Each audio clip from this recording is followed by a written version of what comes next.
I think a lot of people are scared to buy a condo because they're afraid it's not as good of an investment as buying a single family home. And I think this is especially true for one bedroom condos. In this video, I'm actually going to dive into the data and show you exactly what kind of investment a condo is compared to a single family home. And we are especially going to look at one bedroom condos. First off, because I'm always curious where people get their data, the data that I'm using is from our MLS, CRMLS, and it's in a system called InfoSparks. And in this system, I am able to filter based on property type. So I can filter based on condo, and we're going to look at median price. When I say condo, I am thinking of like an apartment style home. So it's in a building with lots of other units. You only own what's inside, you don't own the exterior. There may be some townhouses that fall into that data just because it depends on how a real estate agent categorizes them, whether they put that they're a townhouse or a condo. Most townhouses are owned as a condominium.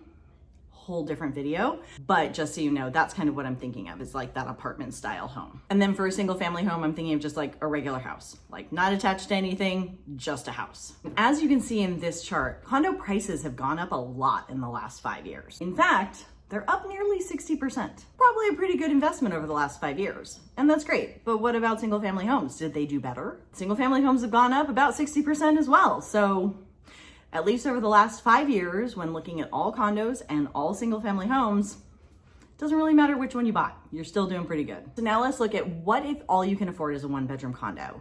Should you wait until you can afford a 2-bedroom condo, or should you just keep renting because that's all you can afford, or like kind of what should you do? Well, when looking at a 1-bedroom condo specifically over the past 5 years, the price has gone up 49%. And the price of 2-bedroom condos over the last 5 years has gone up 52%. So a small difference there, but not really that big. But let's now look at the past 10 years. So we'll go back a little further, because in that time period, the value of a 2-bedroom condo has gone up 100% in 10 years. It's a pretty good investment. But if you had bought a 1-bedroom condo 10 years ago, the value of that home has gone up nearly 120% in that same time period. So if you had bought the 1-bedroom condo, you would actually be ahead of the game. And for the record, during that same time period, single family homes performed about the same as the 2-bedroom condo. So still, if you bought the 1-bedroom condo, you're gonna be doing great. Now let's look at what happens when the market changes and we have a correction, and do condos actually hold their value as well as single family homes? And I'm going to be looking at this from this time last year to this time this year, because prices fell from May of last year to December of last year, the most that they have since the Great Recession. So we're going to look at this time period to see how things have done. So condos in general are down about 3.8% since this time last year. So not a huge drop, but a drop. 1-bedroom condos are down 8.5% since this time last year. So that's a pretty big difference. They've definitely gone down more than the single family condos.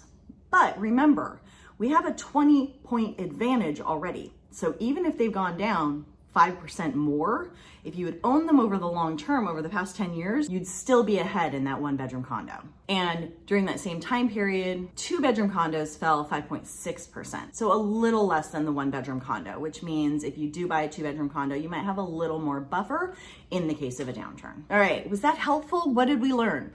To me, I learned if you can afford it, if it makes sense for you, go buy the 1-bedroom condo. If you're just gonna be renting a 1-bedroom apartment for the rest of your life anyway, go buy a 1-bedroom condo. At least you'll start earning that equity and paying yourself rather than paying a landlord. And turns out, condos are a great investment here in San Diego, pretty much as good as a single family house. So don't be afraid. If that's all you can afford, get into one, get into the market. After a few years, you can use that equity and go buy something else. What other questions do you have about good investments or bad investments in San Diego, or any questions about condos? Comment below, let me know, and don't forget to subscribe.